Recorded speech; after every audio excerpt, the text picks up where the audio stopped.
ॐ श्रीगुरवे नमः।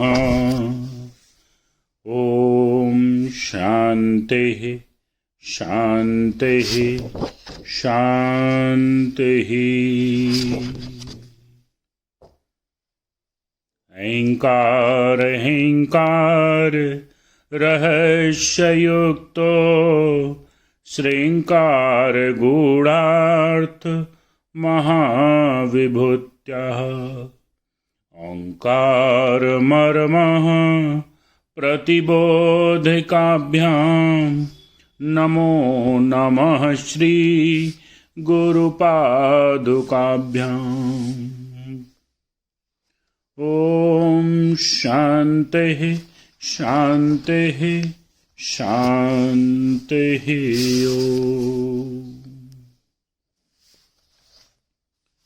प्रणाम भगवान। स्वामी विवेकानंद जी के दिव्य ग्रंथ ज्ञान योग के अद्भुत चैप्टर आत्मा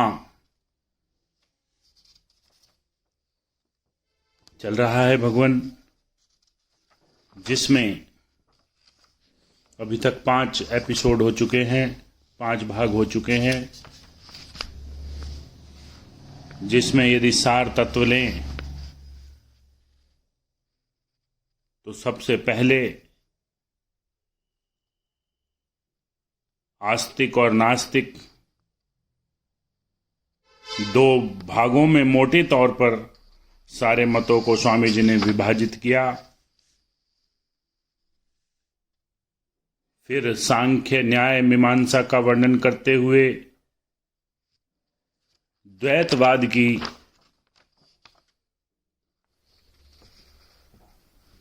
व्याख्या की, जो कि सर्वसाधारण का धर्म है। अब स्वामी जी बताएंगे विशिष्ट अद्वैत।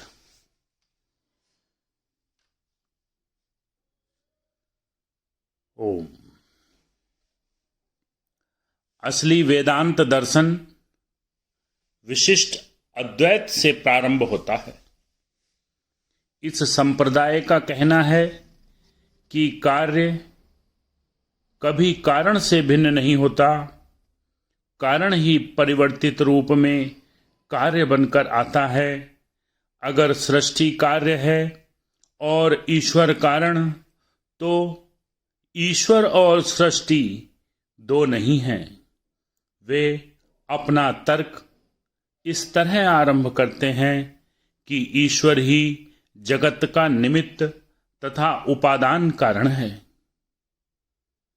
अर्थात इस सृष्टि का ईश्वर ही स्वयं करता है और वही स्वयं इसका उपादान भी है। उपादान का अर्थ होता है रॉ मटेरियल, कि इस सृष्टि का रॉ मटेरियल क्या है, तो कहते हैं रॉ मटेरियल भी वही है, भगवान ही है, और बनाने वाला भी वही है, और यह कार्य और कारण वही है।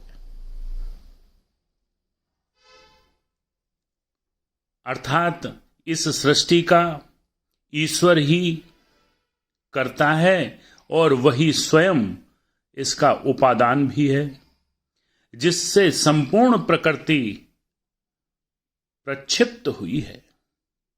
तुम्हारी भाषा में जो क्रिएशन शब्द है, वस्तुतः संस्कृत में उसका समानार्थक शब्द नहीं है, क्योंकि भारत में ऐसा कोई संप्रदाय नहीं जो पाश्चात्य लोगों की तरह यह मानता हो कि प्रकृति की स्थापना शून्य से हुई है। हो सकता है कि आरंभ में कुछ लोग ऐसा मानते भी रहे हों, पर शीघ्र ही उन्हें निरुत्तर कर दिया गया होगा। मेरी जानकारी में आज कोई ऐसा संप्रदाय नहीं है जो इस धारणा में विश्वास करता हो। सृष्टि से हम लोगों का तात्पर्य है किसी ऐसी वस्तु का प्रक्षेपण जो पहले से ही हो। इस संप्रदाय के अनुसार तो सारा विश्व स्वयं ईश्वर ही है। विश्व के लिए वही उपादान है। वेदों में हम पढ़ते हैं, जिस तरह ऊर्ण नाभि अर्थात मकड़ी का जाला अपने ही शरीर के तंतुओं से निकलता है, और उसी तरह सारा विश्व भी ईश्वर से प्रादुर्भूत हुआ है। अब अगर कार्य कारण का ही दूसरा रूप है तो प्रश्न उठता है कि ईश्वर जो चेतन और शाश्वत ज्ञान स्वरूप है, किस तरह इस भौतिक, स्थूल और अचेतन जगत का कारण हो सकता है। क्वेश्चन उठाया। अगर कारण परम शुद्ध और पूर्ण हो तो कार्य अन्यथा कैसे हो सकता है। ये विशिष्ट अद्वैतवादी क्या कहते हैं? उनका एक विचित्र सिद्धांत है। उनका कहना है कि ईश्वर, प्रकृति एवं आत्मा एक है। ईश्वर मानो जीव है और प्रकृति तथा आत्मा उसके शरीर हैं। जिस तरह मेरे एक शरीर है तथा एक आत्मा है, ठीक उसी तरह संपूर्ण विश्व एवं सारी जीवात्माएं ईश्वर के शरीर हैं, और ईश्वर सारी आत्माओं की आत्मा है। इस तरह ईश्वर विश्व का उपादान कारण है। शरीर परिवर्तित हो सकता है, तरुण या वृद्ध, सबल या दुर्बल हो सकता है, किंतु इससे आत्मा पर कोई प्रभाव नहीं पड़ता। एक ही शाश्वत सत्ता शरीर के माध्यम से सदा अभिव्यक्त होती है। शरीर आता जाता रहता है, पर आत्मा कभी परिवर्तित नहीं होती। ठीक इसी तरह समस्त जगत ईश्वर का शरीर है, और इस दृष्टि से वह ईश्वर ही है। किंतु जगत में जो परिवर्तन होते हैं, उनसे ईश्वर प्रभावित नहीं होता। जगत रूपी उपादान से वह सृष्टि करता है, और हर कल्प के अंत में उसका शरीर सूक्ष्म होता है, वह संकुचित होता है। फिर परवर्ती कल्प के प्रारंभ में वह विस्तृत होने लगता है, और उससे विभिन्न जगत निकलते हैं। फिर द्वैतवादी एवं विशिष्ट अद्वैतवादी दोनों यह मानते हैं कि आत्मा स्वभावतः पवित्र है, किंतु अपने कर्मों से यह अपने को अपवित्र बना लेती है। विशिष्ट अद्वैतवादी इसको द्वैतवादियों की अपेक्षा अधिक सुंदर ढंग से कहते हैं। उनका कहना है कि आत्मा की पवित्रता एवं पूर्णता कभी संकुचित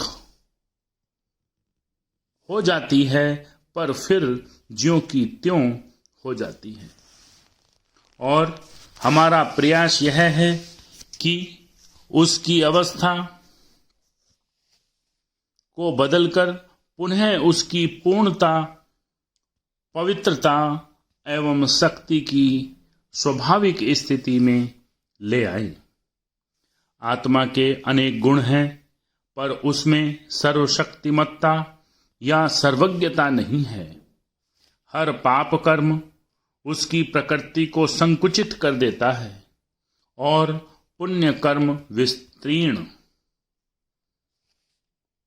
जिस तरह किसी प्रज्वलित अग्नि से उसी जैसे करोड़ों स्फुरलिंग निकलते हैं, उसी तरह इस अपरिमेय सत्ता अर्थात ईश्वर से भी सभी आत्माएं निकली हैं। सबका उद्देश्य एक ही है। विशिष्ट अद्वैतवादियों का ईश्वर भी साकार है, अशेष गुणों का आकार है। वह विश्व की हर चीज में व्याप्त है। वह विश्व की हर वस्तु में, हर जगह अंतः प्रविष्ट है। जब शास्त्र कहते हैं कि ईश्वर सब कुछ है, तो उसका तात्पर्य यही रहता है कि ईश्वर सब में व्याप्त है। उदाहरणतः ईश्वर दीवाल नहीं हो जाता, बल्कि वह दीवाल में व्याप्त है।